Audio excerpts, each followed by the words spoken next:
Hi everybody, this is Jim Egan, head of school, Synapse School. Friday update, week 1. Here we are. Started this week. It is Friday morning.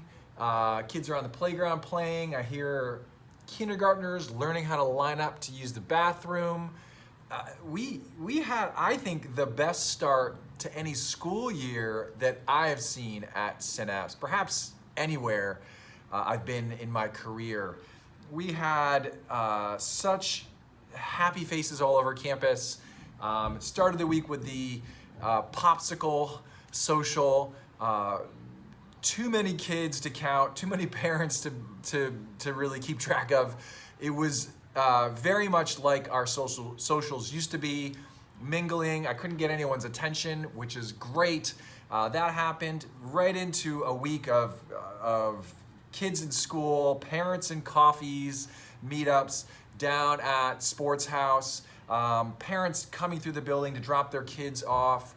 I was rotating through Sports House yesterday and I saw our new volleyball coaches helping with PE. I heard about the melon drop where some of the older middle school kids were doing the drop with TKers. I have been witnessed countless acts of kindness around campus, excitement for all of us, right, even adults, to be here. And I knew things were getting back to normal when I went into the boys' bathroom, which is here in the lower school primarily, and the counters and the mirror were just covered in water. Right? Just water everywhere. That means kids are around us, which is just awesome. So we've had a great start to the week. Thanks to all the parents who came out to the socials, to the town hall on Monday night, right, which was online. We had 180 plus people show up for that. So things are off and moving, and it feels really, really, really good to be here. So a couple of things, some housekeeping, and then I'm going to get into some thoughts I have around social life and how important this is and how this is going to really be a focus of Synapse this year and into the future. Just some particulars. Drop off, pick up, right? Drop off in the morning. You can walk in with your kids if you are just arriving to Synapse with a TKer or a kindergartner. Walk in, slow it down, park your car, come on in. As someone who has older kids, you won't regret it. I won't stop you. I told that to a new family today.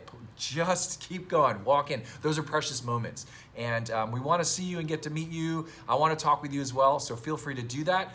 Other things to keep in mind when you're dropping off. Please don't use the side streets in the neighborhood, right? Limit the usage of those side streets. They are neighborhood streets, and certainly do not speed or race down them, right? I've gotten some comments from people in the neighborhood already around that. So please help us be good neighbors. This is very important to the life of the school, and it's just the right thing to do. Okay, now pickup, it's gotten a little more hectic than I expected. I've been talking to Stephanie and Isha, the leaders of the middle school. I've talked to Katie in the lower school about this, and Eric Story, who runs the operations. We're gonna be making some changes, so read the newsletter today. We're gonna be making some changes. We iterate quick. We acknowledge what's going on. We don't really wait around. But a few things you can do. If you're coming in lower school, make sure you have the signs up for who you're picking up. If you've got a caregiver, make sure they have that sign. Make sure they have that code or password as well ready to go. If you're coming early, just try not to do that, right? If you're here early, it starts to back up really quick. Middle school as well, if you're getting here early, park your car. There's 170 spots over there you can park. Slow it down. There's no need to race out of here, run everywhere. I know some have activities in the afternoons. I get it. Slow it down. And if you don't, we're gonna help you slow down, right? We're gonna tell you to go park. We're gonna tell you to go wait somewhere else. So don't arrive early. I understand sometimes traffic is hard to predict, but if you can sort of wait to the back end, you'll be happier, your kids will be happier. They don't wanna leave. Have you noticed that already? They don't wanna leave.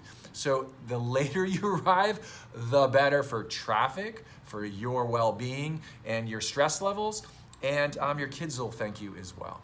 So please do that, but most importantly, read the newsletter about the changes we are about to make regarding lower school pickup and middle school pickup as well. Another announcement, this is really exciting. in that giant space that we used to call the Makerspace that we're now calling Engineering and Design Center, the EDC, our computational thinking teacher, right, our computing teacher and specialist in that new domain. This is a new program. Josh Levin, if you didn't know by now, is an American Ninja Warrior, as well as a world-renowned rock climber. But American Ninja Warrior, it's going on right now. If you're fans, you know the finals is on Monday. Josh has made it to the finals. What does that mean? Well, it just means that's awesome for one of our staff members, but it also means we're gonna have a watch party on Monday here at Synapse. Everyone's invited. So read the newsletter. Sarah Hill, who does community programs, is putting this together. I think we're gonna be able to do it earlier than the actual broadcast because Josh has an ability to do that as the competitor on the show. So we're gonna have a watch party here. Again, I don't wanna announce the time because it's in the newsletter. So I'm gonna make you go to that newsletter. But kids, parents, teachers, I'll be here, all welcome. Really exciting. Go Josh. This is, if you saw last week, it's very stressful to see these athletes compete. But that's going on Monday, which is great. Okay, some things and some thoughts. I've been thinking a lot about socializing, the social life of adults, certainly kids. I've got strong feelings on what has happened to them over the past 2 years with the need to mask and then the mandating of masks. Adults, for the sake of safety, having kids away from strangers, out of playgrounds, isolated, and what the messages have meant for kids, but also for adults. And so I read this opinion piece by David Brooks in the New York Times the other day, Why Your Social Life is Not What It Should Be. And he starts off by talking about Nicholas Epley, who's a behavioral scientist. And this is in the New York Times. And this behavioral scientist was on a train and he was looking around and he had this question pop into his head. What the heck are we all doing here not talking to each other, right? Why don't people do the thing that makes them the most happy, which is socialize? So wonderful piece. I tend to agree with much of it. And I'll read some of it here. Epley was talking to Brooks about the need for us to be social. Brooks writes, we're an extremely social species, but many of us suffer from what Epley calls under-sociality. We see the world in anxiety-drenched ways that cause us to avoid social situations that would be fun, educational, and rewarding. It's not just talking to strangers. Epley and his team asked people to compliment a friend or a family member. People consistently underestimate how positively their recipients would react. I think we all have experienced that. We think someone's gonna not have a favorable reaction when we talk to them. We in our own head feel judged. Kids feel this too.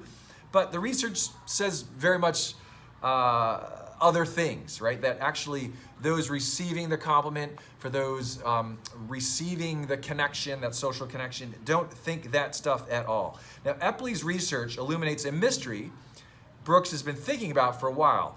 Many of us have been writing about the breakdown of social relationships. Books now appear with titles like The Lonely Century, The Crisis of Connection, and Lost Connections. But mass loneliness is a perversity.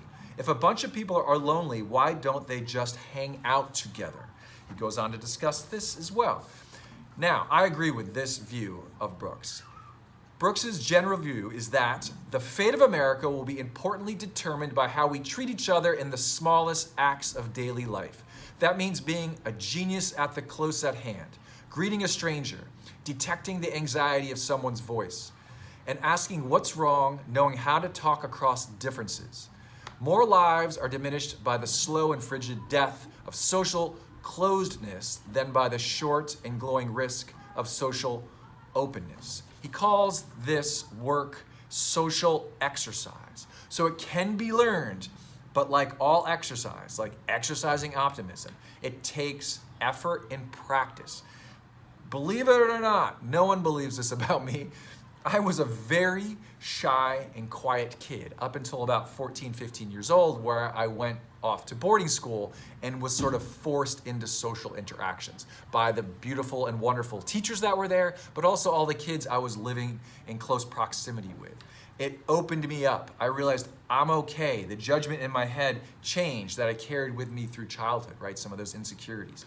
And for better or for worse, I'm now the guy who's talking to the Uber driver. I'm now the guy who is talking to the fish person at the store when I'm ordering fish. I'm talking to the waitress last night at the restaurant. I was out with a former parent having dinner, and I was talking to the waitress and saying, "Hey, this is great that you're interfacing with me. This is really important to the social fabric of our society, right? The small things right in our own control."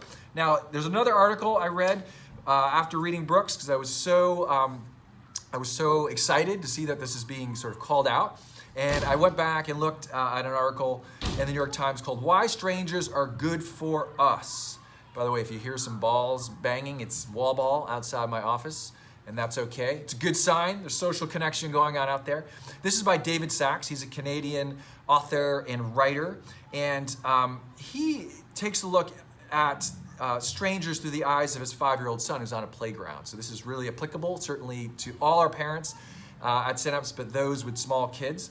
And he really is looking at his son engaging and thinking about how adults in his life throughout the pandemic in particular disengaged due to phones and videos and, again, having to go in isolation.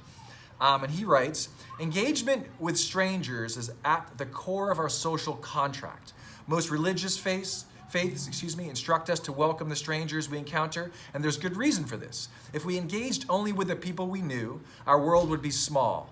That leap of faith toward the unknown other is what allows us to grow beyond the family unit, tribe, or nation.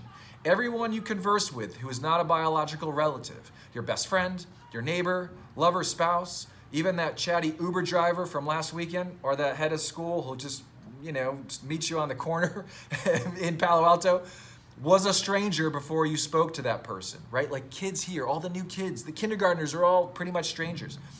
Anytime we ignore strangers in our vicinity, whether because of our fear, bigotry, or the everyday convenience and efficiency of digital technology, we weaken the contract.